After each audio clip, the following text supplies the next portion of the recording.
Pain heals. Chicks dig scars. Glory lasts forever. What the heck is going on? Welcome. Thank you for being here. I tell you what, the 19, y'all put up with a lot of nonsense from me at times. I did this video as already, and some of you may have seen that, and it turned out to have no audio somehow, some way. And in that video at the beginning, I talked about the fact that I did not go to sleep last night. No, no, I have yet to go to sleep. I had a lot going on in my head. I blame my mother for that. Sleeping has always been an issue, so I just stayed up. I started brainstorming and figuring out what I wanted to do with this channel and all of that stuff. But apparently, it also impaired my ability to create a simple video for you. But I figured out what happened, and it never even occurred to me to check when I turned on my computer this morning. It did an automatic update, which I absolutely hate. I put them off and I put them off, but it didn't give me a choice. I hit the on button and it fired up the update. And guess what? Though this was a Windows update, folks. Okay, this is not my software for which I do this recording these videos. It was a Windows update. But apparently that Windows update reset the settings in this software. So the microphone was not recording even though it was showing me that it was recording. So anyway, here we go. Now we're going to talk about this all over again. What is it we're going to talk about? Thank you so much for asking. Hope you have a fantastic day, or at the very least, a much better day than myself. I told Ben Daniel, said I quit.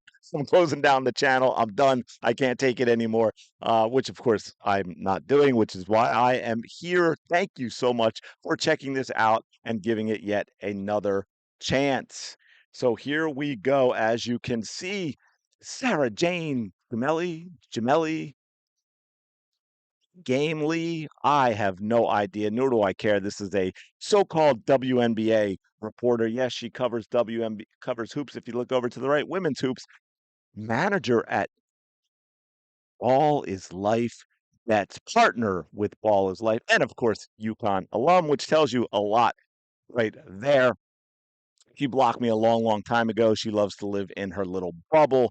And we are going to talk about this tweet here and then get into some ratings. I know everyone, the last couple of Fever games that I did, people ask me, what about the WNBA ratings? What about them? And I've been looking and looking, and, they, I guess, haven't wanted to put them out. And now we know why. But a couple of things here. We got to talk about this tweet because this is a huge problem with the WNBA, and it's why ratings crashed.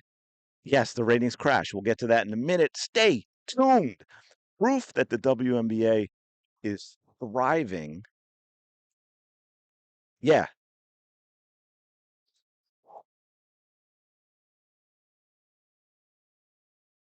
Now I'm paranoid. I had to check the mic again. Proof that the WNBA is thriving. Here's the recap for 6-11. Paige Beckers, career high 35 points. By shout out Paige, she had a fantastic game. Rickea Jackson, career high 30 points. Shout out Rickea. For those of you that have been here a while, last year I was talking about, hey, if the Sparks have been playing Rickea Jackson from the beginning of the season when she wasn't getting a lot of minutes, and the WNBA media was honest. She should have been the player that they talked about in the Rookie of the Year category. Now, look, Caitlin Clark absolutely should have won it unanimously. But if you were going to add another name to try and make it a two-person race, or at the very least say, hey, if this was not a Caitlin Clark year, Rickea Jackson is who they should have been talking about. Jackie Young had a big game with 34 points. Skylar Diggins hit 5,000 career points. Storm knockoff Lynx. Mercury bench on fire. Chelsea Gray, 28 points. And then here it is, folks, because they can't do it without her. Caitlin Clark lives rent-free in these low IQ doorknob brains. The league is so much more than one player. So a couple of things. Stay tuned. We're going to hit on that for sure. Proof that the WNBA is thriving. This, in fact, is not proof. But what I have noticed with a lot of the WNBA peeps is they don't actually have a vocabulary in that they don't know the definition of words. And then they use those words to mean other things that they don't mean. For example, thriving. A league that is thriving, it's look, the league's been around for almost 30 years. It's never turned a profit, as you know. And players have had big games if we want to look at statistics, right? If we want to look at statistics, yeah, you can point to a lot of players that had 20 points, 30 points, 35 points, uh, you know, um, and that is not proof of a league thriving. Proof of a league thriving is attendance.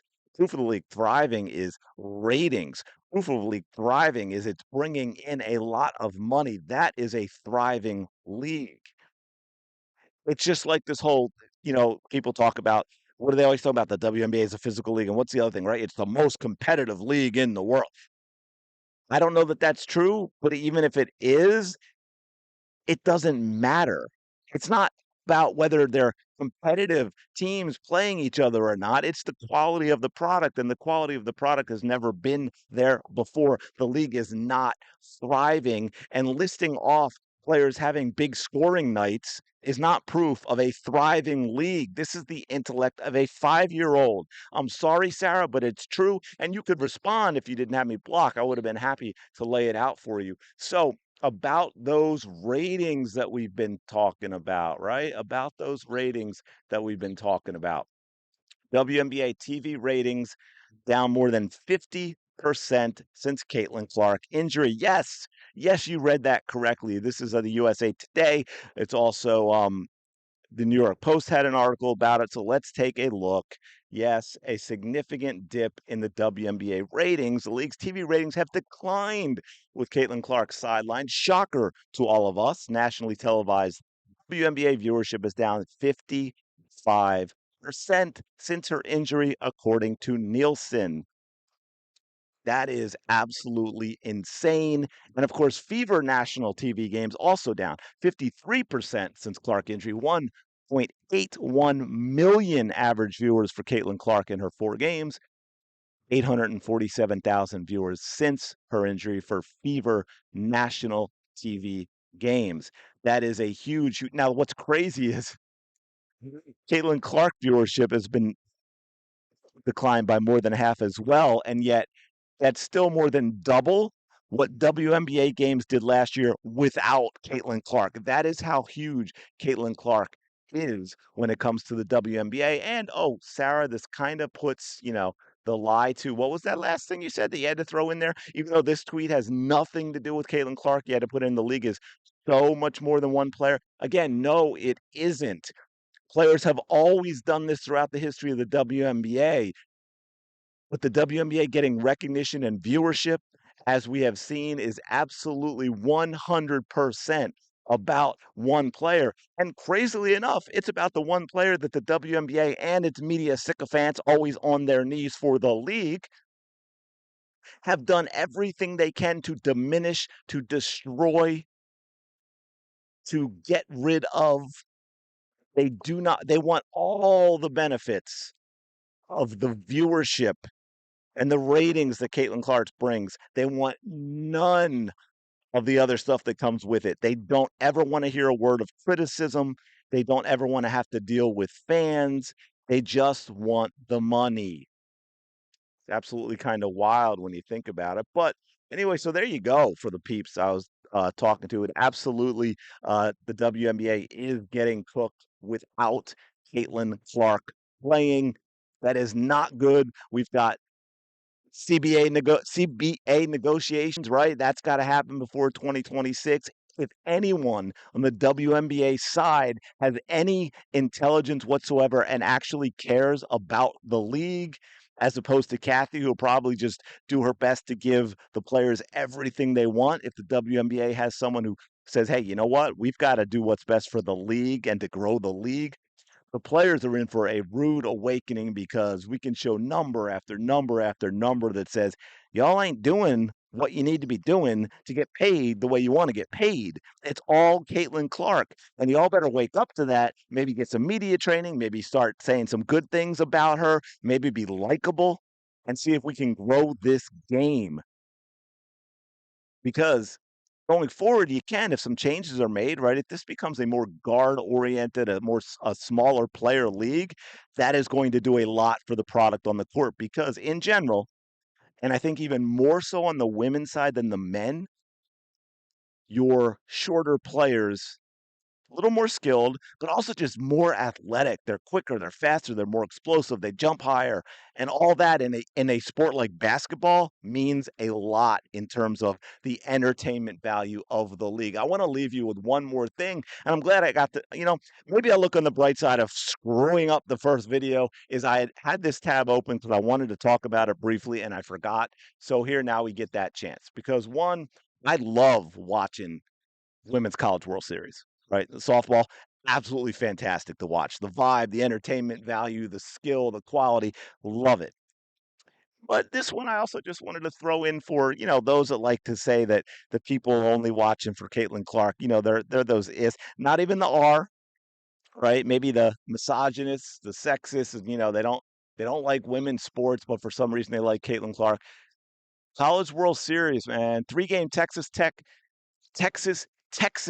sorry, NCAA Women's College World Series final averaged 2.2 million viewers across ESPN and ESPNU, which is the highest average on record for the event, up 13% from the previous high, which was set last year when Oklahoma and Texas played.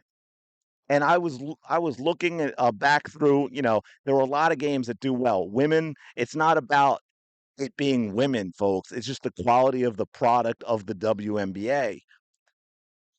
A lot of other women's sports are thriving. These are, what the WNBA would unalive everyone for these kind of ratings, consistent throughout, right? Not just Caitlin Clark numbers. By the way, I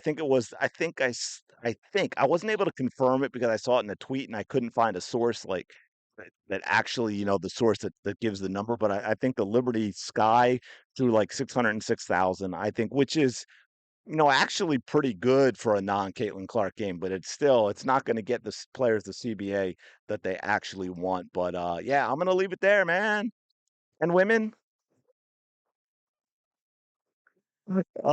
sorry about the other video. Like I said, hey, you know what? It's one of those days, I guess.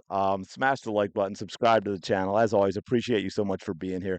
Go have the day you deserve, or at least have a better one than me. And I will talk to you later.